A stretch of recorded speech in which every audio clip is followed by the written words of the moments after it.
अंत करता। वो सब तुलसीदास जी ने कहा ना, कलियुग केवल नाम आधारा, सुमर सुमर नर उतर ही पारा। तो मैं आपको एक नाम बताऊंगा।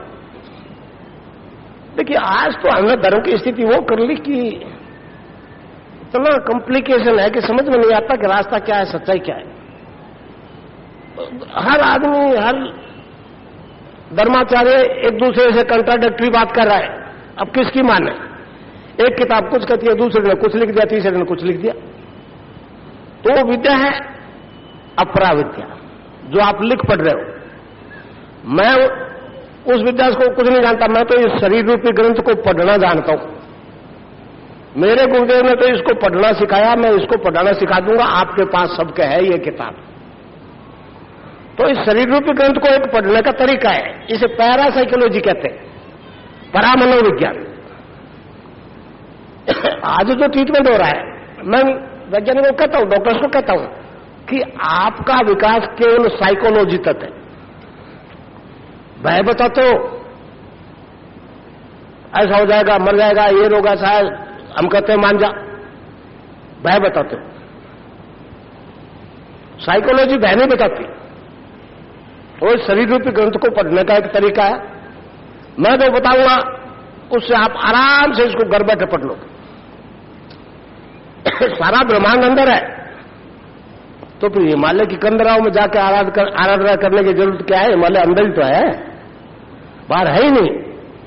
तो मैं आपको एक नाम बताऊंगा, चाहे आप किसी जाति के, किसी धर्म के, किसी वर्ण के, कोई फर्क नहीं पड़ता। ये तो एक मतलब सार्वभौम सत्ता है, यूनिवर्सल चेंज है। मेरे कई पश्चिम के लोग भी शिष्य हैं। अभी अभी आई 16 जनवरी को तेल अभी से औरत आई, यहूदी महिला दिखा लेके गई। तो मेरा एक वेबसाइट है, वेबसाइट डायबिटिक केस था, तो ओपन करके देखा, मेरी तस्वीर का ध्यान करने लगी, मैं यहां दिखने लग गया ध्यान में। एक दिन ध्यान करते करते मेरा ट्रांसफॉर्मेशन ईसा में हो गया। उसने कहा मुझे सिटोल में, फिर वापस असली फॉर्म में आ गया तो घबरा गई। फिर उसने कई आदमियों को बताया, 100-200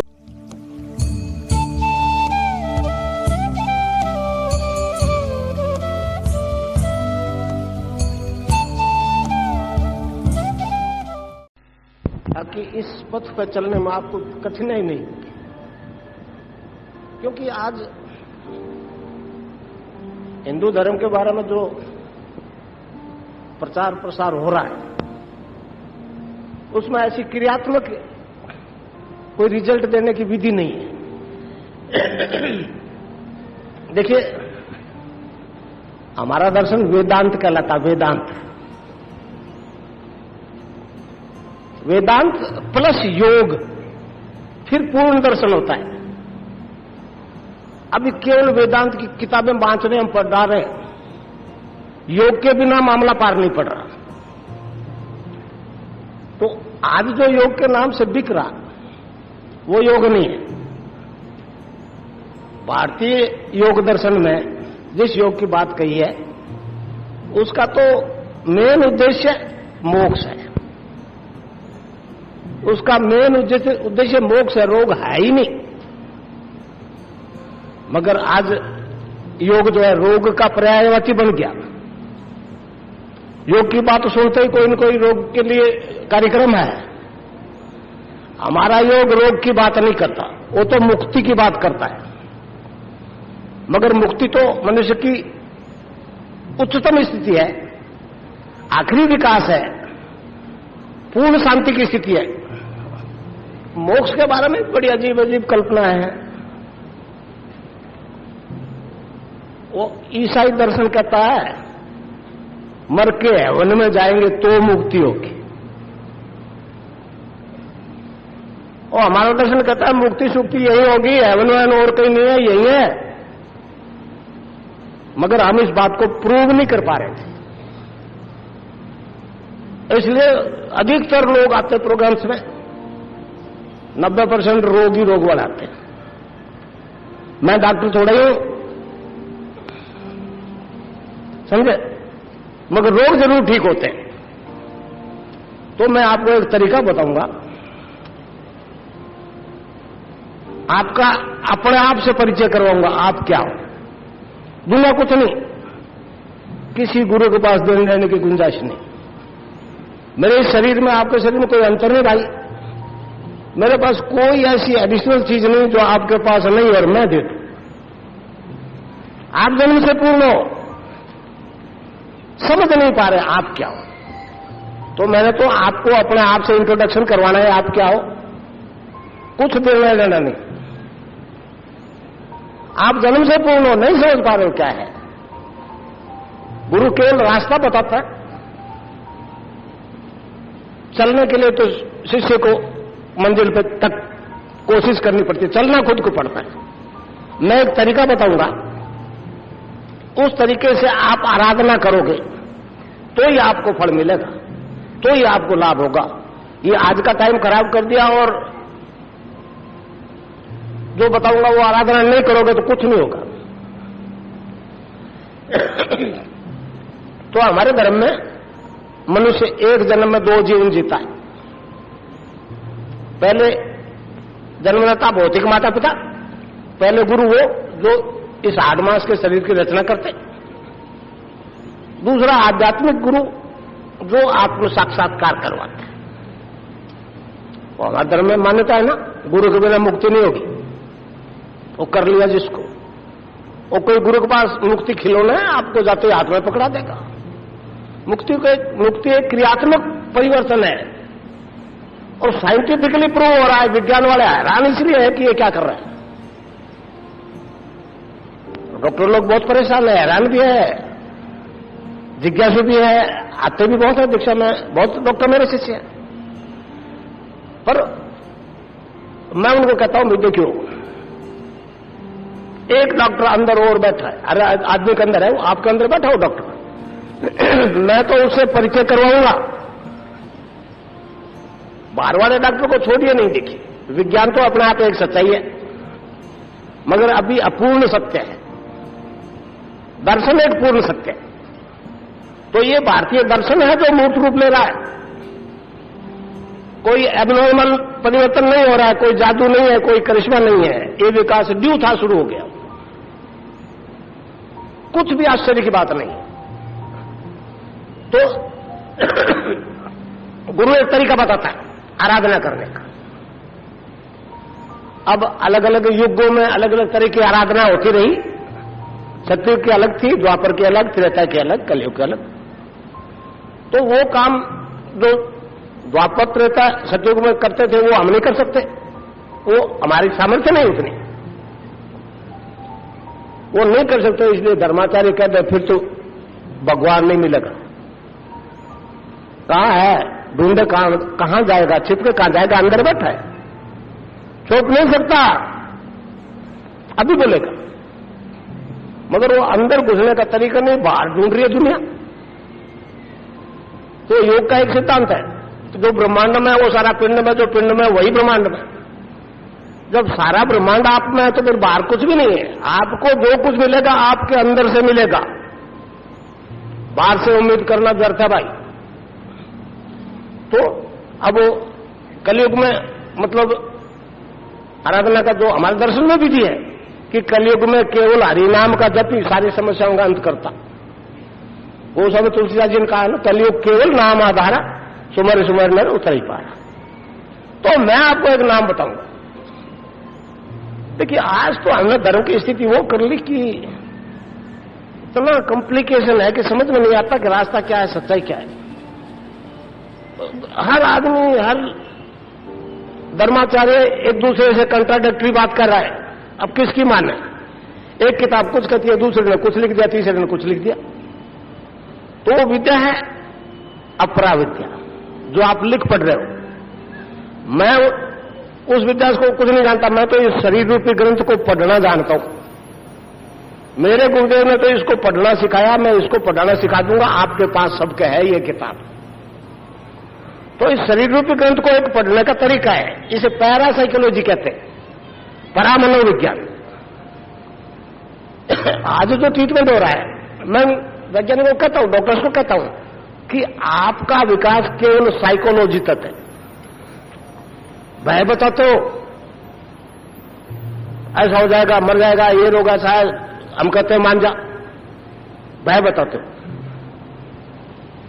साइकोलॉजी भय नहीं बताती, वो शरीर रूपी ग्रंथ को पढ़ने का एक तरीका है। मैं तो बताऊंगा, उससे आप आराम से इसको घर बैठे पढ़ लो। सारा ब्रह्मांड अंदर है, तो फिर हिमालय की कंदराओं में जाके आराधना करने की जरूरत क्या है? हिमालय अंदर ही तो है, बाहर है ही नहीं। तो मैं आपको एक नाम बताऊंगा, चाहे आप किसी जाति के, किसी धर्म के, किसी वर्ण के, कोई फर्क नहीं पड़ता। ये तो एक मतलब सार्वभौम सत्ता है, यूनिवर्सल चेंज है। मेरे कई पश्चिम के लोग भी शिष्य हैं। अभी अभी आई 16 जनवरी को तेल अभी से औरत आई, यहूदी महिला दिखा लेके गई। तो मेरा एक वेबसाइट है, वेबसाइट डायबिटिक केस था, तो ओपन करके देखा, मेरी तस्वीर का ध्यान करने लगी, मैं यहां दिखने लग गया ध्यान में। एक दिन ध्यान करते करते मेरा ट्रांसफॉर्मेशन ईसा में हो गया। उसने कहा मुझे सिटोल में, फिर वापस असली फॉर्म में आ गया तो घबरा गई।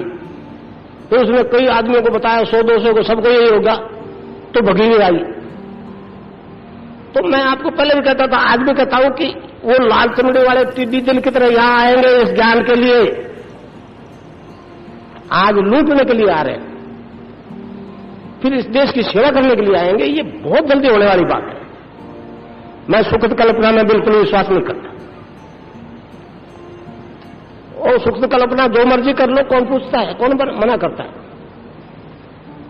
तो धर्म कोई याद नहीं आएगा। आप चाहे किसी धर्म में हो, उसी धर्म में बने रहिए। हिंदू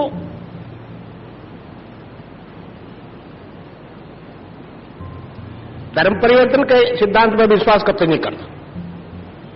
वो तो मनुष्य के परिवर्तन की बात करता है, और इससे आगे बढ़ के मनुष्य के रूपांतरण की बात करता है। मैं जब कहता हूं कि ह्यूमन बॉडी डिवाइन फॉर्म में ट्रांसफॉर्म हो जाएगी, तो ये विज्ञान वाले बड़ा आश्चर्य कर रहे हैं। मगर अब जो बीमारी इनक्योरेबल क्योर हो रही होती है, इसलिए चुप हो गए बेचारे। तो कोई मायने नहीं है आप किसी धर्म के हो, अपने धर्म में बने रहिए। मैं तो ईसाइयों को कहता हूं, नहीं बनाएंगे हिंदू, जरूरत नहीं हमको। तुमने घने बना लिए, ईसाई मुसलमान क्या कर लिया उनका? तुमसे ज्यादा दरिद्र है आज वो इस देश में, तो हम नहीं बनेंगे। मगर ये विकास जो है उसको करना है, समस्याओं से छूटना है, तो इसका एक ही तरह क्या है, झुक के मांग लो। इसकी कीमत तो तुम्हारा डॉलर पाउंड नहीं है।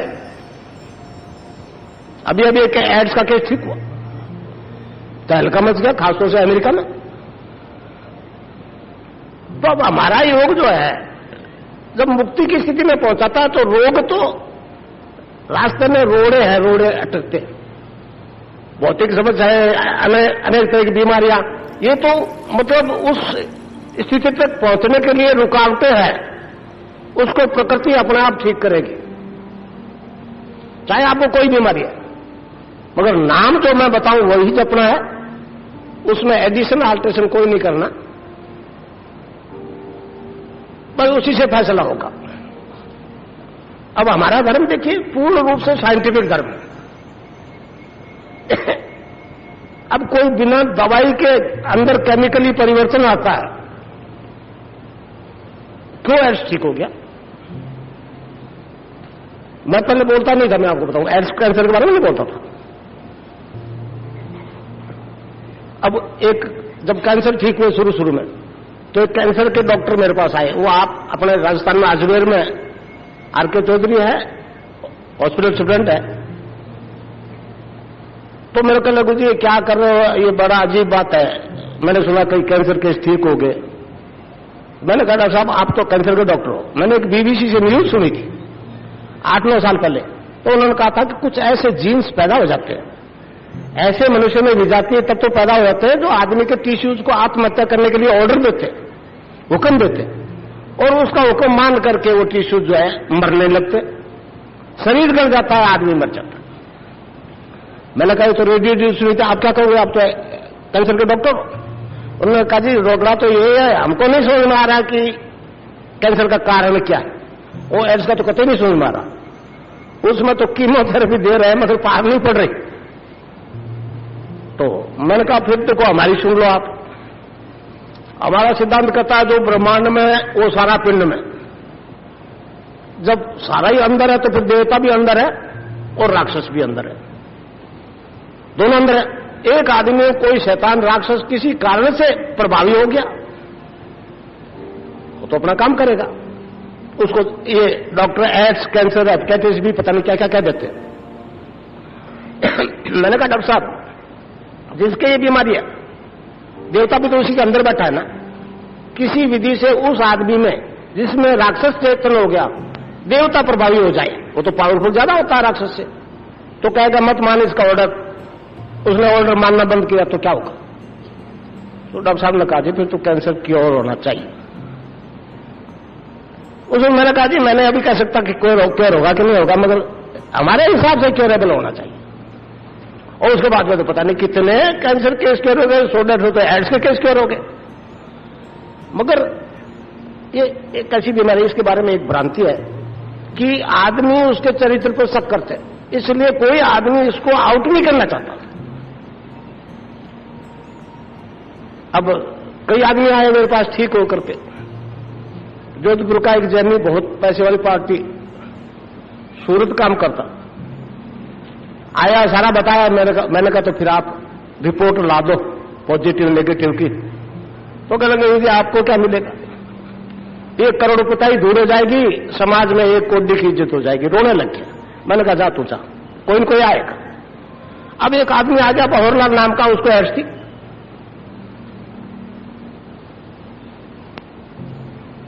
एक मथुरादास माथुर हॉस्पिटल है जोधपुर में, उसमें एक डॉक्टर प्रोफेसर है अरविंद माथुर करके, वो मेरे शिष्य है, 100 डॉक्टर शिष्य है। उनके ट्रीटमेंट में चल रहा था, ड्रिप चल रहा था, बंद हो गया, अंदर वाली मामला ही फिनिश हो गया। तो डॉक्टर ने छुट्टी दे दी, जाओ ये मुश्किल से रात भर निकालेगा। वहां जोधपुर में ज्यादा ही कुछ पॉपुलर हूं, तो रात भर मरा नहीं, दूसरे दिन 4 आदमी उठा के मेरे प्रोग्राम में लेटा दिया। उसने मुझे खुद बताया। तो करने लगा, समझने की हिम्मत थी, सुन रहा था, समझ रहा था, मगर हाथ पैर हिलाना, मुंह खोलना, आंख खोलना मेरी ताकत के बाहर था। आपने बताया वो उसी वक्त नाम जब शुरू कर दिया। तो जब उसको ट्रेस हुआ था एड्स, उस वक्त 65 kg वजन था उसका, और ट्रीटमेंट चलते चलते 46 पे आ गया। आज 86 kg है। 24 नवंबर अभी पिछले को आया मेरे पास। तो मेरे को लगा जी एक बीमारी से तो बचा दिया, एक और लग गई, उसको भी अलग कर दो। मैंने कहा तेरी बीमारी थी क्या? मुझे सैकड़ों आते, हजारों आते, अब किस किस को जानूंगा। तो कह रही एड्स थी और रिकॉर्ड दिखाया। तो मैंने कहा ठीक है आराम कर। कहने लगी वो डॉक्टर पीछे नहीं छोड़ते, वो कहते आना पड़ेगा हर महीने, ये दवाई खानी पड़ेगी। अब उनको नाराज करता नहीं, डर के मारे चला जाता हूं। कहता चलो जी हाँ खा रहा हूं, 2 साल से नहीं खाई दवाई। अब वो अरविंद माथुर से पीछा छुड़ा दो। मैंने कहा तो एक पर्चा छाप दो, ये डॉक्टर मेरे को मारेंगे, मेरे तो एड सही नहीं। उसने छाप दिया, हल्ला मच गया, डॉक्टर भी हिल गए। इंक्वायरी हुई, जिन्होंने डिस्चार्ज किया था कैसे हमने डिस्चार्ज किया था, ये पोजीशन थी, अब हम क्या करें, जिंदा है तो जिंदा है, तो ठीक हो गया। ऐसे सैकड़ों हो गए और लाखों होंगे, मगर होंगे हमारे योग की विधि से। तो एक तरीका इसमें नाम जप का। अब नाम जप के हमारा धर्म भी ठोस फिलोसफी बेस्ड है। मैंने आपको कहा नहीं हमारा धर्म पूर्ण साइंटिफिक धर्म है। मैंने तो साइंस वालों को मुंह बंद करना है। शब्द से सृष्टि की उत्पत्ति हुई, गीता में कहा ना ओम तत्व से ये सब कुछ रचा गया। शब्द से सृष्टि की उत्पत्ति हुई, उसको बेस मान करके शब्द ब्रह्म से परब्रह्म की प्राप्ति का एक सिद्धांत। जिसका नाम जप रहे हो आप उसी में ट्रांसफॉर्म हो जाओगे। मरता तो सिर्फ वही नहीं, बाकी तो सब बंद धर्म है। तो इस प्रकार उस नाम को निरंतर जपोगे। अब देखिए, नाम तो सभी जपते, गुरु भी देते, मगर वो किताब से उठा के देते। मैं कोई प्रोफेशनल गुरु नहीं, मैं आपकी तरह एक साधारण दृष्टि व्यक्ति हूं, गरीब भाई। और स्वामी विवेकानंद जी को पता कि गुरु के बिना इस लाइन में बढ़ेगा नहीं आगे, तो गुरु बना लिया। नहीं मालूम था क्या करेगा गुरु, देने लेने का मतलब तो इस लाइन का आदमी नहीं था पहले के जीवन में। वो जाते आदेश करके कि मैंने जो करना था कर दिया, अब आगे काम तेरे को करना है। तो 7 साल पहले रिटायरमेंट लिया, मैं रेल में नौकरी करता था, एडकेप था। गुरु का आदेश है, उसकी पालना कर रहा हूं। मेरी एक अगरबत्ती की सीख नहीं लगी, इसलिए इसमें देना लेना काम नहीं करेगा। 1 अरब दे के भी आप एड्स से मुक्त नहीं हो सके, फ्री हो जाओगे। और खास मैंने देखा, मतलब ब्लड कैंसर और एड्स में जितना तेजी से इंप्रूवमेंट होता है, वो दूसरे ट्यूमर वाले कैंसर में देर लगती है। प्रैक्टिकल देख रहा हूं मैं। ये पता नहीं क्या ऐसा सडनली चेंज आ जाता है, तो आदमी 10-15 दिन में कोई 8-10 केजी वजन बढ़ जाता है। और यह रिजल्ट मेरी तस्वीर से मिलने लगे। क्यों आई तेल अभी विषय वो? और इस देश में तो लाखों आदमी तस्वीर से जानकर लग रहा है। मैं तो विज्ञान वालों को पूछता हूं, ये तस्वीर तो एक निर्जीव मैटर है ना, ये सजीवता साथ क्यों डाल रहा है? जवाब नहीं। तो मैं जो नाम बताऊं उसको आप हर समय जपो। 3 तरह से जपते, एक तो आवाज निकलती है, एक में औरजी बोलते, आवाज नहीं निकलती, एक में मुंह बंद, जीव का प्रयोग नहीं, मन ही मन जपो। इसको कहते हैं मानस जप, मानसिक जप। किसी को पता नहीं लगेगा कि आप क्या कर रहे हो। और जपना उसको राउंड भी करो, 24 घंटे। अब 24 घंटे की बात कर दी, सोचोगे रात को कैसे जपे? तो जप विज्ञान में टर्म्स है अजपा जाप। रैदास जी के अर्जन से वो बड़ा स्पष्ट होता है, मैं उसका उदाहरण दे दिया करता हूं। रैदास जी ने एक भजन गाया, अब कैसे छूटे नाम रट लागे, अब कैसे छूटे नाम रट लागे। रैदास जी के गुरु ने बता दिया, बेटा ये नाम जब तो जपने लग गए, अब वो बंद नहीं हुआ। तो गा दिया भजन में, अब कैसे छूटे नाम रट लागे। वही हालत आपकी हो जाएगी। अधिक गंभीर हो तो अभी से हो जाएगी, नहीं तो 15-20 दिन अभ्यास करो, फिर वह अजपा हो जाएगा। आप चाहोगे, आपको नहीं छोड़ेगा, चाहने से बंद नहीं होगा। एक तरीका। दूसरा ध्यान। अब ध्यान क्या है कोई नहीं बोलता। मैं किसी फिलॉसफी को दोष नहीं देना चाहता। बौद्ध और जैन धर्म जो है ध्यान पर बहुत जोर देता है, मगर नहीं कहता ध्यान क्या है। जानते हैं, दोनों जानते हैं ध्यान क्या है। तो ध्यान तो हमारा योग कहता है, ध्यान तो समाधि की पहली स्टेज है। ध्यान ही जब गहरा हो जाता है, उसका नाम समाधि हो जाता है। समाधि के 2 रूप, सभी समाधि, निर्भीत समाधि, संप्रज्ञात असंप्रज्ञात। तो पातंजलि ऋषि ने योग सूत्र में 8 अंगों का अनुष्ठान बताया है, यम, नियम, आसन, प्राणायाम, प्रत्याहार, धारणा, ध्यान और समाधि। तो अब समाधि लगती नहीं तो ध्यान करो, मन रुकता नहीं, कहीं रुकता है। आंख बंद करके बैठे रहो, वो कोई ध्यान नहीं।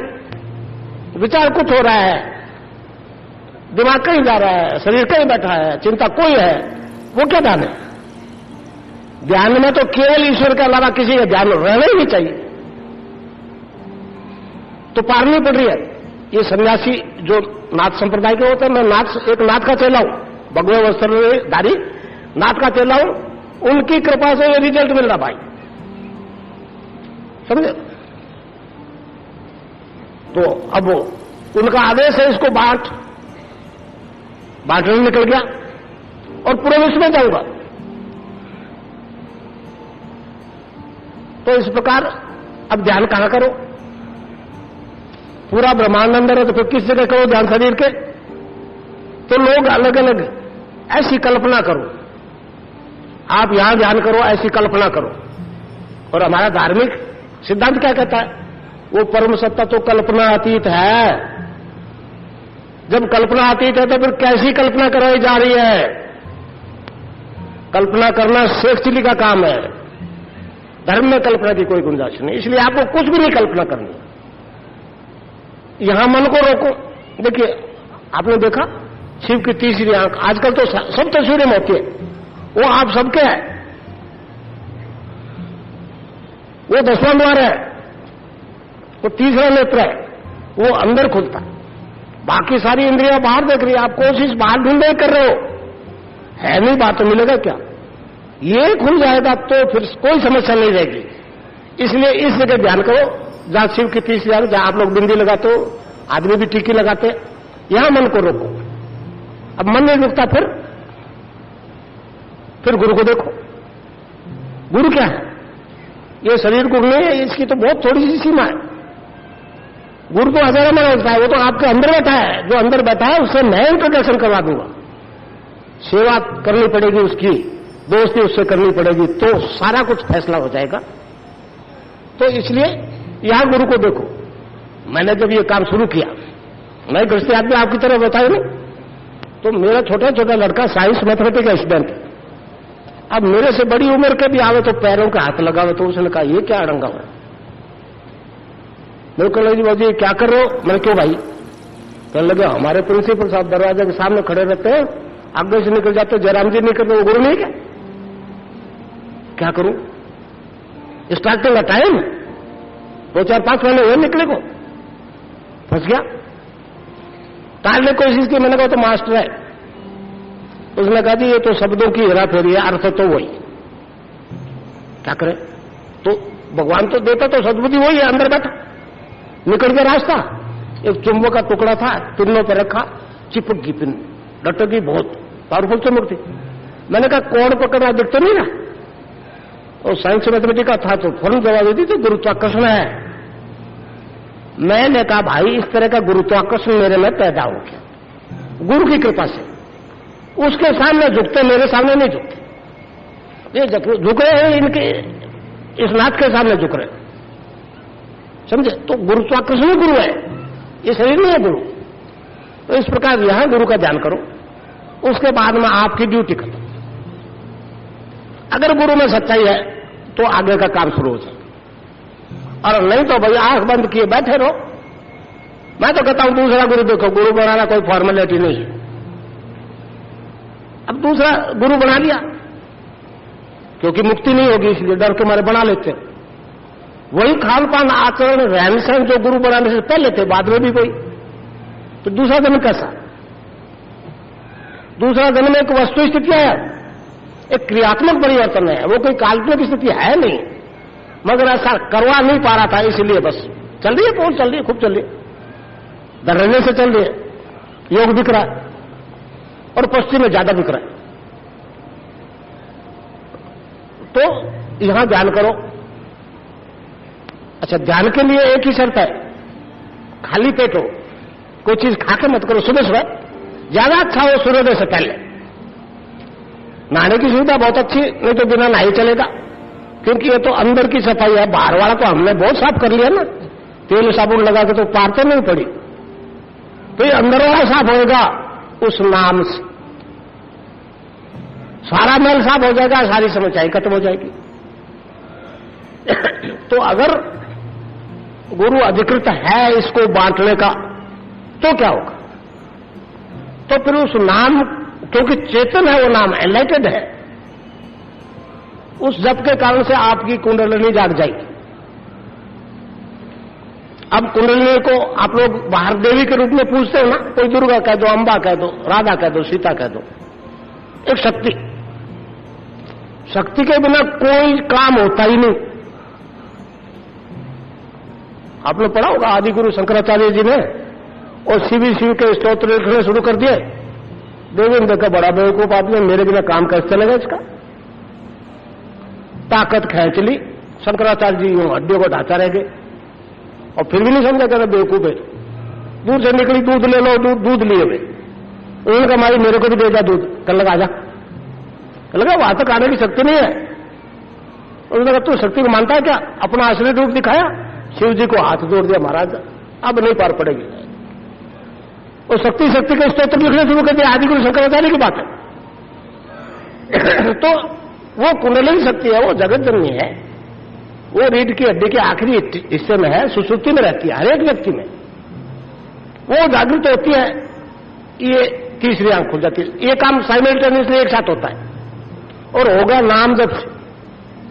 लेकिन नाम चाबी हमें फिर बुझाऊंगा कहना, चाबी नाम है, ध्यान और योग तो है उसके फल है, इसलिए नाम को छोड़ना नहीं। जितना सघन नाम जप करोगे कोई समस्या नहीं रहेगी, भौतिक और आध्यात्मिक कोई रोग पड़ोस में भी नहीं रहेगा।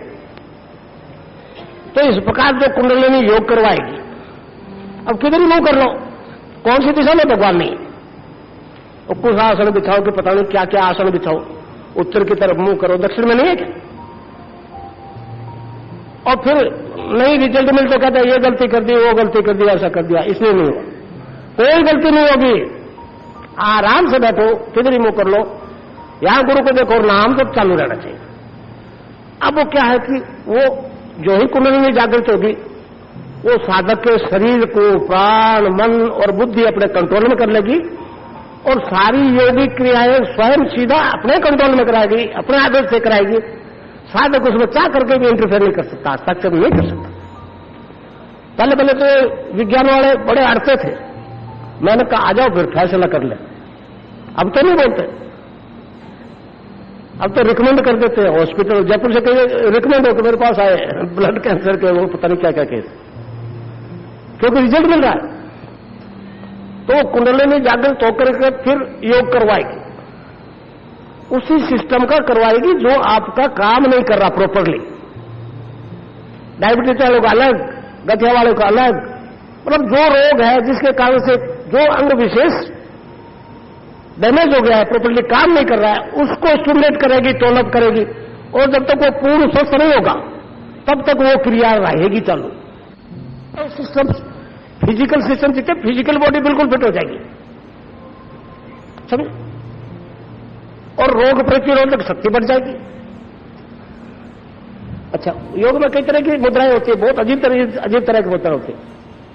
एक मुद्रा है, उसका नाम है खेचरी मुद्रा। आज अभी यहाँ के एक डॉक्टर मेरे पास आए थे दिन में, उनको खेचरी लगती है। मेरे को तो स्वाद आता है, टेस्ट आता है, डॉक्टर पता नहीं एमडी पता नहीं क्या। आज आए तो मेरे पास दिन में कोई पेशेंट को लेकर। तो खेचरी मुद्रा में क्या होता है, जीभ पीछे खींचती है, वो कुंडलिनी खींचे, आप चाहे वो लगा ही नहीं सकते, कोई मुद्रा नहीं लगा सकते, और जीभ सख्त होकर ऊपर तालू में धस जाती है और एक पर्टिकुलर पॉइंट को दबाती है, ऊपर से एक रस टपकता है उसमें से, वो आपको महसूस होगा मुंह में, जैसे नमक चीनी का होता है, वो स्वाद आपको आएगा फिजिकली, मगर वो टेस्ट बाहर किसी चीज में है नहीं, ऐसा उसको कंपेयर नहीं कर सकते। किससे कंपेयर करोगे, वैसा टेस्ट किसी चीज में नहीं है, समझे। योगियों ने उसको अमृत कहा है, वरुणा जी ने कहा है, गगन मंडल में ऊंधा कुआं, कहां अमृत का भाषा, सुगरा हुए बरबर पीवे निगरा जाए प्यासा।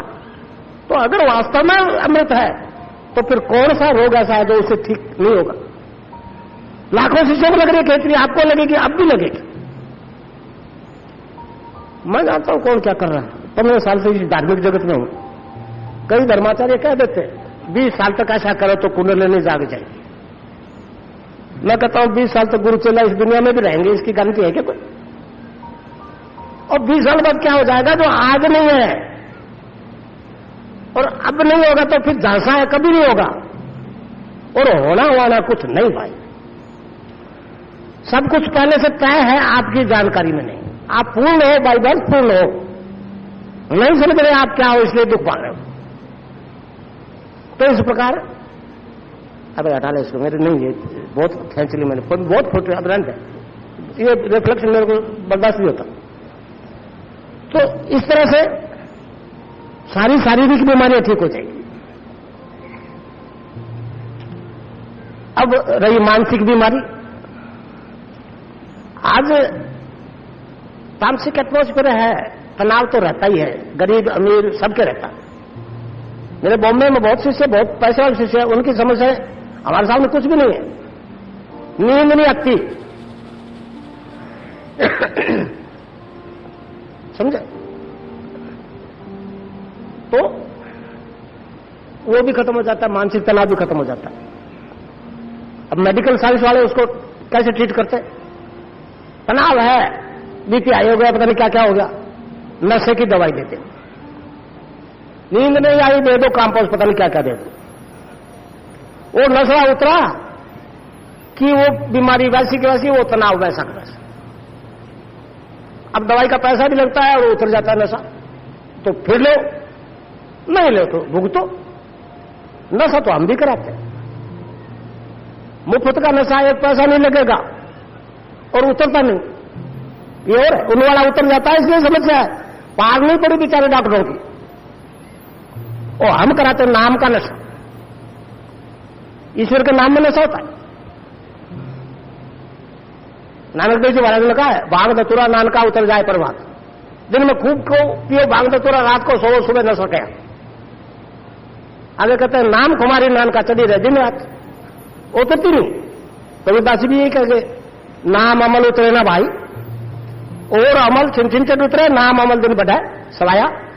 तो मैं जो आपको नाम बताऊंगा उसको आप जपोगे तो आपको एक खुमारी आ जाएगी, नशा 24 घंटे चढ़ा रहेगा। डॉक्टर पहले हैरान थे, इंटॉक्सिकेशन विदाउट ड्रग, मैंने कहा करके देख लो, अब नहीं बोलते।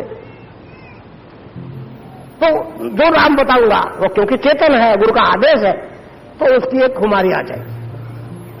और फिर चिंता, फिक्र, गुस्सा, चिड़चिड़ापन सब खत्म। उससे रिलेटेड सारे रोग, high blood pressure, low blood pressure, उन्माद, पागलपन, सभी खत्म। एक नहीं लाखों का हो रहे। ये नाम का नशा है। भगवान कृष्ण ने इसको गीता में आनंद कहा है, आनंद। 5 श्लोक है गीता में, 5वें अध्याय में 1 श्लोक 21वां, 6वें अध्याय में 4 श्लोक 15, 21, 27, 28। उसने बड़ा विस्तार से समझाया भगवान ने इसको। दिव्य आनंद कहा है, अक्षय आनंद कहा है, इंद्रिया अतीत आनंद कहा है, ईश्वर ध्यान जनित आनंद कहा है। मगर जब तक ये आनंद नहीं आता, सांसारिक व्यक्ति आनंद और सुख में भेद नहीं कर पाता। वो कार है, धन दौलत, बेटे पोते सब, कोई पूछे जी आनंद है, उनमें से एक आइटम कसक जातो, आनंद गड़बड़ा के, समझे? आनंद में खलेल पड़ गई, वो आनंद नहीं है, वो तो भौतिक सुख दुख है जो अनुभूति देता है इंद्रियों से। ये इंद्रिय अतीत है आनंद, जब आएगा तब पता लगेगा। ये किसी इंद्रिय विशेष से आता ही नहीं है? तो इस आनंद के कारण से मानसिक तनाव खत्म, उससे रिलेटेड सारे रोग खत्म। अब नशे की बात, पश्चिम के जितने भी लोग मेरे पास आए, इस तेल अभी वाली रोजे को छोड़ के 10-12 और पहले आए, दीक्षा लग गए। उन्होंने कहा जी गुरु जी नशा छोड़ जाए ना, तो हमें भगवान सब की जरूरत नहीं है, हमको तो ये मारेगा, भगवान से तो नहीं मरते। ये नहीं छोड़ता, हीरोइन खा रही है और इसे छूट जाता है। अब ये छूटता नशा वो भी एक ठोस फिलॉसफी पर बेस्ड है, और कथा सुन ली उससे नहीं छूटेगा। नाम जब करोगे वो कुंडलिनी जागृत होगी, वो एक दिव्य प्रकाश आप में पैदा हो जाएगा, तो परिवर्तन आएगा। समझे? आप सब जानते हो त्रिगुण वही माया से सृष्टि की उत्पत्ति हुई। रजोगुण, तमोगुण और सतोगुण, ये तीनों वृत्तियां हर मनुष्य में होती। एक प्रधान होती है, 2 गौण होती। जो प्रधान होती है, जो डोमिनेट करती है, वो जो अंदर मांगती है देना पड़ता है। तामसिक लेंस जहां सक्रिय है, वो मीट शराब जो मांगेगी देना पड़ेगा, और नहीं दोगे। ये भौतिक डॉक्टर क्या करते हैं? डर दिखा के मत पियो, मत खाओ अफीम, मत पियो शराब, मगर वो अंदर वाली मांग नहीं खत्म कर पा रहे। तो मांग नहीं खत्म करेगी तो सप्लाई करनी पड़ेगी। ये डिमांड एंड सप्लाई का सब्जेक्ट है। डिमांड एंड सप्लाई क्यों नहीं करोगे? नहीं करोगे तो फिर जिसको मांग है वो परेशान होगा, मर जाएगा। मैंने कहा जी आप डिमांड नहीं खत्म कर सकते। पहले पूछते जी गुरु जी है अड़ंगा क्या है?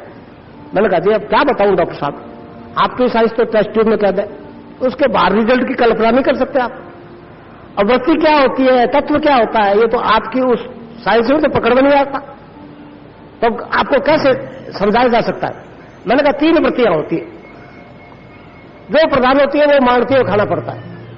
तो इस नाम जप से वृत्ति बदल सकती है। गीता में देखिए भगवान ने इन तीनों वृत्तियों का अलग अलग वर्णन किया है कि रजोगुणी आदमी क्या खाना पीना पसंद करता है, सतोगुणी क्या पसंद करता है, तमोगुणी क्या पसंद करता है। वृत्ति के अनुसार पसंद करता है, मांग अंदर है इसलिए पसंद है। और गीता ने कहा है कि ये वृत्ति बदल सकती है। रजोगुण और तमोगुण को दबा दो तो सतोगुण उभरेगा, दो दूसरी दो को दबा दो तो तीसरा उभरेगा। और पातंजलि ऋषि ने भी इसको स्वीकार किया। पातंजलि ऋषि ने भी जात्यांतर की बात केवल्यपाद के दूसरे सूत्र में कही है। और आज तो डॉक्टर नहीं बोलते, पहले डॉक्टर लोग मेरे को परेशान करते थे, समझे नहीं समझे, मगर अब तो रिजल्ट मिलने लग गया तो आपकी वृत्ति बदल जाएगी। पहले पहले कुछ लोग कहते थे इसका मतलब आप कहते हो बिना दवाई के ठीक हो जाएगा तो अस्पताल तो बंद ही हो जाएंगे, पॉइंटिंग के रूप में। मैं उनको कहता था आप नहीं जानते हमारा दर्शन क्या है। पातंजलि ऋषि ने केवल्यपाद के पहले सूत्र में कहा है ये परिवर्तन मनुष्य में 5 कारण से आता है। पहला कारण पूर्व जन्म का संस्कार, दूसरा फिर जप तप योग, 5वां कारण औषधि। पातंजलि ऋषि ने औषधि से भी इस परिवर्तन को स्वीकार किया है, मगर वो तो हमारा आयुर्वेद था ना। अब तो पश्चिम का दिया हुआ जहर खा रहा। एक अमेरिका में मेरा शिष्य है, यहां के राजपूत है, मिशिगन में है, समझे। तो वो कहता है गुरु जी आजकल अमेरिका की स्थिति यह है कि वो साइकोलॉजिस्टों के पास ज्यादा जाते हैं हमारे बनस्पत, वो अपनी दवाई से डरने लग गए, आल्टरनेटिव थेरेपी की तरफ झुक रहे। क्यों भाई, विज्ञान है तुम्हारा, खाओ ना वो जहर। तो आज तो पश्चिम का दिया जहर खा रहे। आपने सुना है, अगर पढ़ा हो तो, कायाकल्प का वर्णन आता है आयुर्वेद में। कायाकल्प का मतलब आदमी को बुढ़ापा आता ही नहीं था, उम्र उतनी रहती थी, ये कष्ट भोगने नहीं पड़ते थे। मगर वो तो हमारा ज्ञान लोप हो गया भाई, समझे। इस तरह से नाम जप ज्ञान से वृत्ति बदल जाएगी, नशा आपको छोड़ जाएगा। अब मेरी बात सुनो, कितने धर्माचार्य यहां आते मना करते हैं ना, मत पियो शराब, आप मत खाओ, ये नशा मत करो, वो नशा मत करो। कोई मानता है क्या? आप सब लोग सुनना चाहते हो नशा करने वाले को छोड़ता है क्या? फिर मैं ये बेवकूफी क्यों करूंगा? मैं कहता हूं मत छोड़ो, 1 बोतल पीते डाइट शुरू कर, मगर नाम को भी मत छोड़ो। 15 साल का चैलेंज दे रहा हूं, नाम और नशा साथ नहीं चल सकते, नाम और नशा साथ चल ही नहीं सकते। आज ही आजमा के देख लेना, फिर नशा नहीं रहेगा। ये नशे वाली बात जब मैं छोड़ता हूं तो मेरे को स्वामी विवेकानंद जी की एक सेंटेंस याद आ जाता है अमेरिका का। वहां कई प्रवचन कर रहे थे तो एक अमेरिकन ने पूछा खड़े होकर, महाराज लेक्चर बहुत ज्यादा लंबे चौड़े, आपका हमारा सौदा नहीं बैठेगा। आपके धर्म में तो शाकाहारी मांसाहारी बड़ा पचड़ा, हम तो सारे मांस खाते शराब पीते। तो स्वामी जी ने चलते स्पीच में कह दिया, you need not to give the things, the things will give you up. तो आपका नशा जो है the things will give you up के हिसाब से आएगा, न कि आपके प्रयास से। प्रयास तो बहुत करते हैं लोग छोड़ने के लिए, छूटता नहीं है। तो नाम का नशा चल जाएगा, फिर कोई नशा उसके सामने टिकेगा नहीं। आज ही आजमा के देख लो जीवन में, बहुत लोग मांसाहारी है, हमारे देश में भी बहुत है। बॉम्बे तो मेरे कई शिष्य जो है वो तो कहते थे 2 टाइम मीट के बिना हमारे को पार नहीं पड़ती थी। अब वो बॉम्बे लोग मच्छी बाजार में लटकती देखते हैं तो उस गली से नहीं गुजरते, बदबू आती है। वो पहले खा रहे थे ना, नहीं खा सकते। तो ये परिवर्तन आपके अंदर से आएगा। ये सारा नाम तो ध्यान से आपकी आंतरिक शक्ति चेतन होगी, उससे आएगा, न कि कथा सुनने से। कर्णप्रिय जरूर लगती है, उसके साथ कुछ संगीत होता है, लाइट होती है, उस वक्त तो आकर्षित कर लेता है, मगर वो बंद हुई कि वैसा वैसा। ये पीछा नहीं छोड़ेगा। अगर नाम जब शुरू कर दिया तो आप छोड़ना चाहोगे, तुमको नहीं छोड़ेगा। समझे? तो इस प्रकार शारीरिक रोग खत्म, मानसिक रोग खत्म, नशों से छुट्टी। ये जीवन तो सुधर ही गया ना। और हमारे धर्म वाले तो मेरे हिसाब से 2 गलती की। एक तो परलोक के लालच में ये लोक बिगाड़ दिया, यहां रोटी नहीं मिलेगी, राम याद ही नहीं आएगा। और एक राम का नाम बुढ़ापे में ले लेना।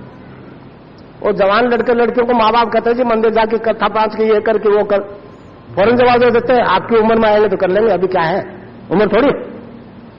वो नहीं जानते 70 साल में क्या होगा, और फिर 100 रोग लग जाएंगे। फिर राम की तरफ ध्यान जा ही नहीं सकता, और रोग की तरफ जाएगा, केवल पछताना बाकी रहेगा। तो भाई ये विकास भी किशोरावस्था में लगा। इसलिए मेरे शिष्यों में ज्यादातर युवा लड़के लड़की और खास साइंस के, जो अपना विकास चाहते हैं, वो कथा सुनकर कोई विकास की उनको उम्मीद नहीं लगती, इसलिए वहां जाते। तो ये एक आपके अंदर जो चेतन सत्ता बैठी है, उससे जुड़ने के कारण से सारे फायदे हो जाएंगे। ये तो मैंने भौतिक बताई लाभ। अब अध्यात्म की बात सुन लो। परलोक वाली है ना ज्यादा, परलोक की चिंता ज्यादा है हमारे देश को। ये लोग की परवाह नहीं करते, तो परलोक कैसे सुधरेगा? आज क्या हो रहा है? देखिए, कलयुग के कारण से संपूर्ण विश्व के धर्मों की एक ही जैसी स्थिति है। किसी को दोष देना फालतू है, कलयुग है। सब क्या कर रहे हैं मालूम? हम क्या कहते हैं? देखो, राम ने किया, कृष्ण ने किया है, और चले जाओ पीछे, सतयुग में जाओ। ईसा ने किया, मूसा ने किया, मोहम्मद ने किया, महावीर ने किया, बुद्ध ने किया। पीछे दिखा रहे ना, हम दिख रहे और चल रहे आगे। प्रतिक्षण मनुष्य को आगे धक्का दिया जा रहा है मौत की तरफ। कहां जा रहे हो इसकी विधि कोई नहीं बताता। हमारा योग बता रहा है कहां जा रहे हो।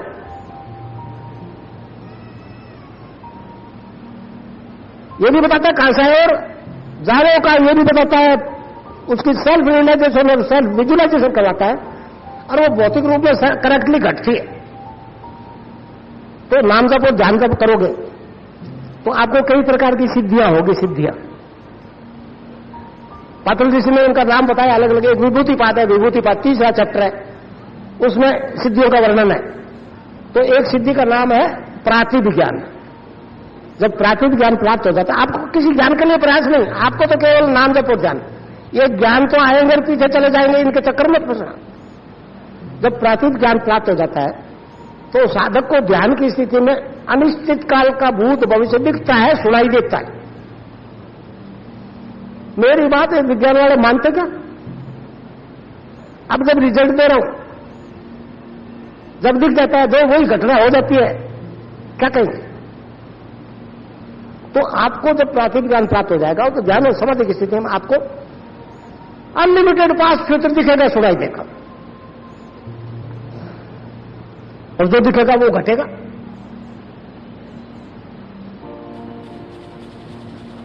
अब साइंस वाले को परेशानी होगी, अब वो साइंस वाले मेरे पास बहुत आते हैं। तो मैंने कहा जी आपने एक बात तो कही हुई है ना कि जो शब्द बोला जा रहा है, जो बोला जा चुका है, वो ब्रह्मांड में रहता है, कभी नष्ट नहीं होता। अगर प्रॉपर मशीन है तो सुन सकते हो। तो कहा हाँ, बेसिकली मान लिया हमने। सुन पा रहे हो क्या? तो नहीं सुन पा रहे। मैंने कहा हमारा योग कहता है कि वो बोला जा चुका शब्द, वो घटना घट चुकी, जिस आदमी को मरना था वो मर चुका, वो कारण हो चुका, उसको बोलते हुए देखा सुना जाना संभव है भाई। वो तो रील पहले बनेगी, इसमें आश्चर्य क्या है? हमारा योग कहता है फ्यूचर को देखा सुना जा सकता है, और लाखों आदमी ने देखा है, मेरे से लाखों चीजें देख रहे। या कोटा में भी कई महिलाएं ऐसी जिन्होंने अपने पिछले 5-5, 7-7 जन्म देखे इसी कोटा में। तो पास देखना कोई आश्चर्य नहीं है। अब फ्यूचर देखना फायदे की बात है। फ्यूचर नहीं दिखेगा, पीछे देखते रहेंगे, आगे नहीं दिखेगा, तो कभी गड्ढे में गिरेंगे, कभी ठोकर खाएंगे पत्थर की। मगर इस ध्यान से जब आपको मालूम हो जाएगा कि इस रास्ते में ये ऑब्स्ट्रक्शन है, तो बच के चलो।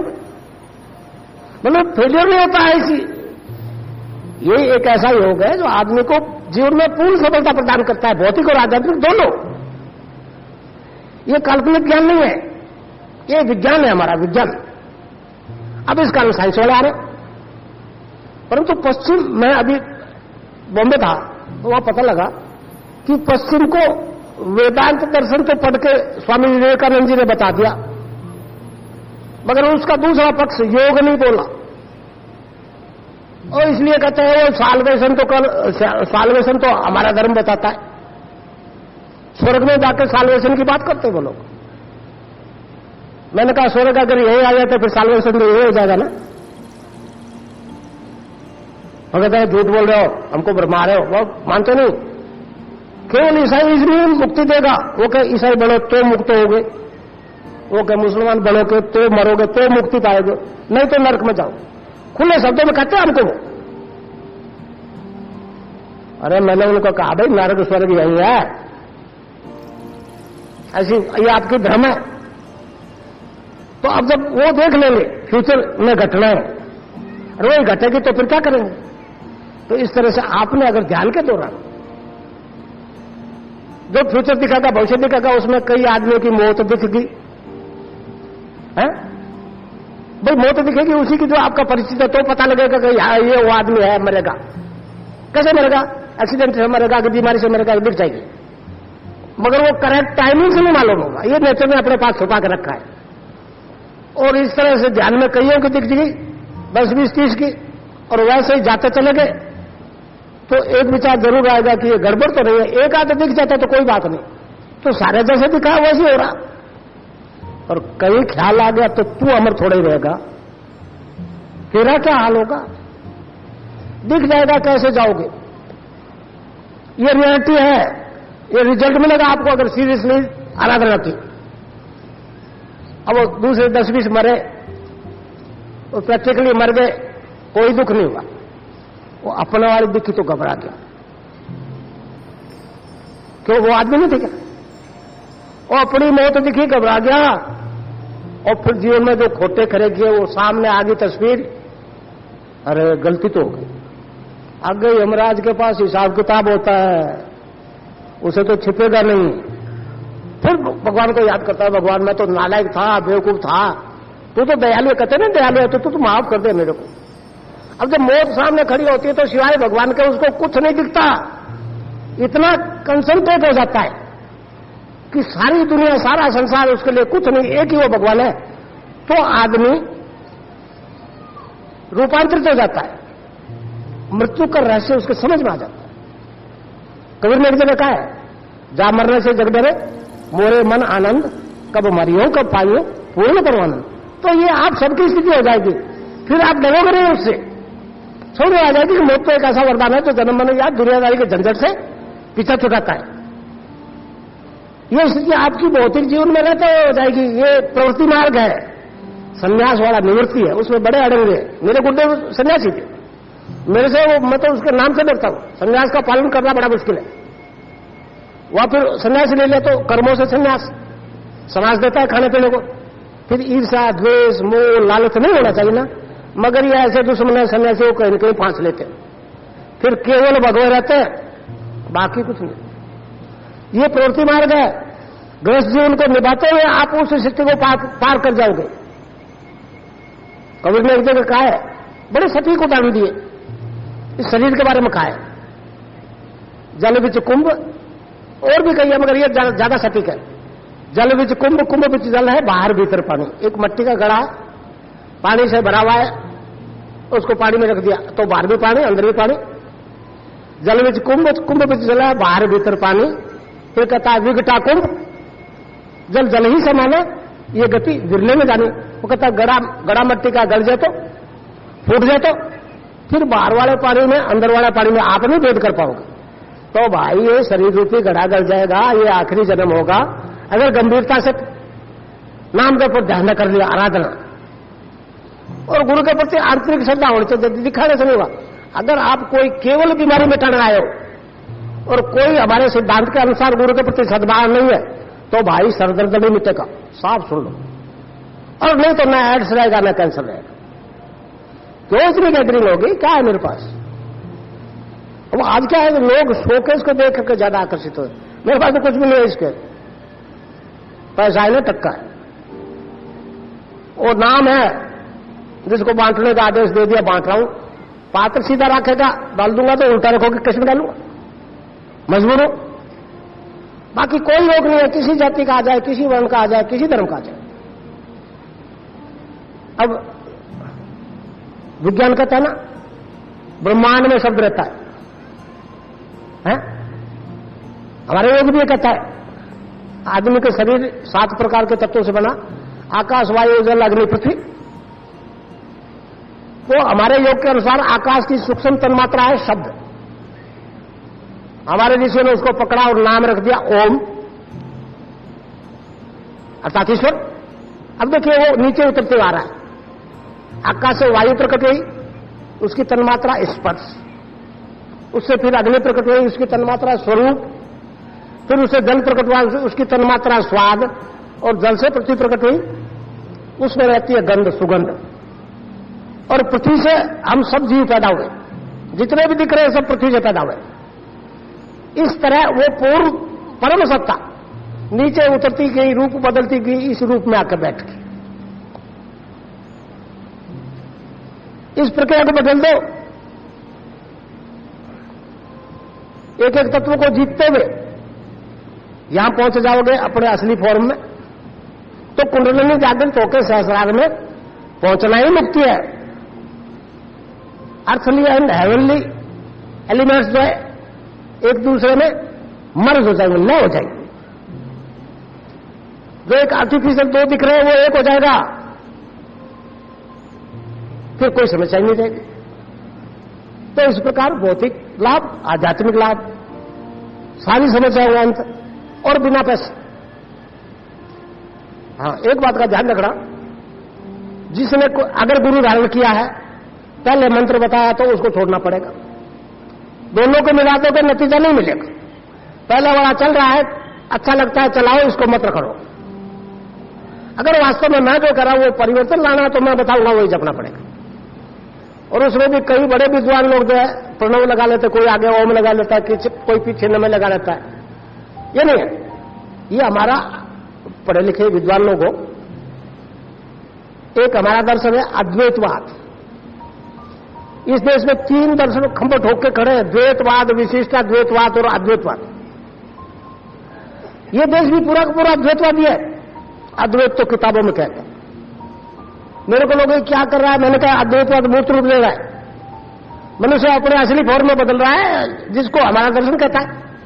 दो है ही नहीं, एक ही परम सत्ता का ये सारा रूप है।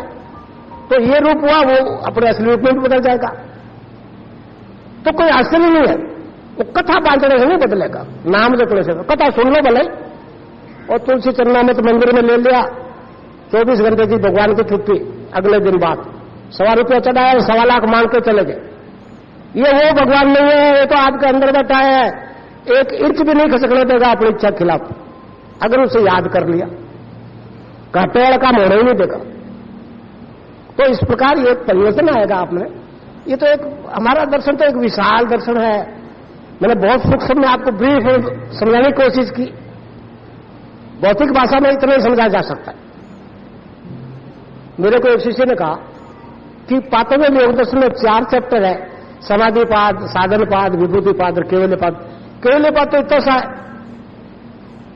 मगर उसका विस्तार तो इन नीचे वाले तीनों से कोई करोड़ों गुना ज्यादा है। मैंने कहा बेचारे पातव्य ऋषि ने इतना बता तो दिया, बाकी बता ही नहीं सकेंगे। तो ये किताबें पढ़ने वाले नहीं कर सकेंगे, इस शरीर रूपी ग्रंथ को पढ़ने वाला आपको बता देगा। तो इस किताब को पढ़ना ये आपके पास, नहीं पढ़ना तो आपकी मर्जी, मुझे तो कोई ऐतराज नहीं है। मेरे तो गुरु का आदेश था, इसका बांटना है जितना बांट, तेरे दरवाजे से खाली न जाए। तो मेरे यहां कोई जातीय रिस्ट्रिक्शन नहीं। ऐसी ऐसी क्रॉनिक बीमारियां, एडीडवाड़ा में 2-3 सीनियर टीचर है मुसलमान, दाढ़ी भी रखते, ऐसी बीमारी थी जो इनक्योरेबल थी। आगे जान के नाम ही नहीं बताया उनको, चाहे ईसाई आओ, चाहे मुसलमान आओ, चाहे हिंदू आओ। मैं क्योंकि कृष्ण उपासक हूं, इसलिए राधा और कृष्ण के मंत्र की दीक्षा देता हूं, समझे। अब उनको दस्ता नहीं तो अपने घर बैठो, एड्स मिटाओ तो आ जाओ, कृष्ण की शरण में आ जाओ, नहीं तो भला नहीं होगा। अब वो बहुत एड्स केस ठीक हो गए। मेरा एक वेबसाइट है, उसमें वो केस फीड किया हुआ है, और CD4 CD8 वो काउंटिंग जो है कोई 1000 गुना ज्यादा बढ़ गया। वो तो कहते हैं जी गिरते हुए रोकना ही बड़ी मुश्किल बात है, इतना ऊपर कैसे चले गए। मैंने कहा आप भी आ जाओ, तो मैं ये बोलता नहीं, मैं आपको बताऊं। अमेरिका के एक बहुत धनी आदमी अपने देश में आए थे ना, बिल गेट्स, वो हमको खैरात देंगे, खैरात देंगे। लो $1 दे रहे, आप एड्स में मदद करेंगे आपकी। मेरे को बहुत बुरा लगा, मैं बर्दाश्त नहीं कर सका उस बात को, मेरे को बोलना पड़ा। मैंने प्रेस नोट दिया है, विश्व के मीडिया को दिया है, न्यूज एजेंसीज को दिया है, दूरदर्शन को दिया है, प्रिंट मीडिया, इलेक्ट्रॉनिक मीडिया को दिया है। मैंने कहा अच्छा होता बिल्कुल साहब अमेरिकन गवर्नमेंट से एक सर्टिफिकेट ले आते कि हमने तो डॉलर की ताकत से एड्स खत्म कर दी, अब आपको मदद करना चाहते हो तो वेलकम। और पहले अपनी तो देख, मैंने उसका तेरे 2 लाख 4 लाख जितने भी है इसके पैसे लिया, मैं बिना पैसे ठीक करूंगा। मगर वो एक अप्रोच वही होगी, नाम वही जपना पड़ेगा, श्रद्धा वही रखनी पड़ेगी जो जिससे एड्स ठीक हो रहे। अब वो पीछे खसक रहे, पालो तुम्हारी बीमारी। अरे आग तो तेल अभी से लगी हुई है ना। अब तेल अभी में भी मैंने आग लगा दी यहूदियों में, तो उसका नतीजा आप देख लोगे, 2-4 महीने में देख लोगे, लंबा टाइम नहीं लगेगा। तो इस प्रकार भाई मैंने एक आपको दर्शन बताया, ये विश्व दर्शन है, मानवीय दर्शन है। इसकी बात केवल वेदांती कहता है, और स्वर्गस्थ पिता कहते हैं, हम कहते हैं वो यही है, इसमें है। अरे ये इसमें जो बैठा है वही है, मैं वही हूं। स्वयं की बात है ये। स्वयं बोल देना बड़ा आसान है, तुम स्वयं है तो फिर वो जो कर सकता है वो तुम करके बताते, चुप हो जाते। तो ये आपका एक अपना विकास है भैया।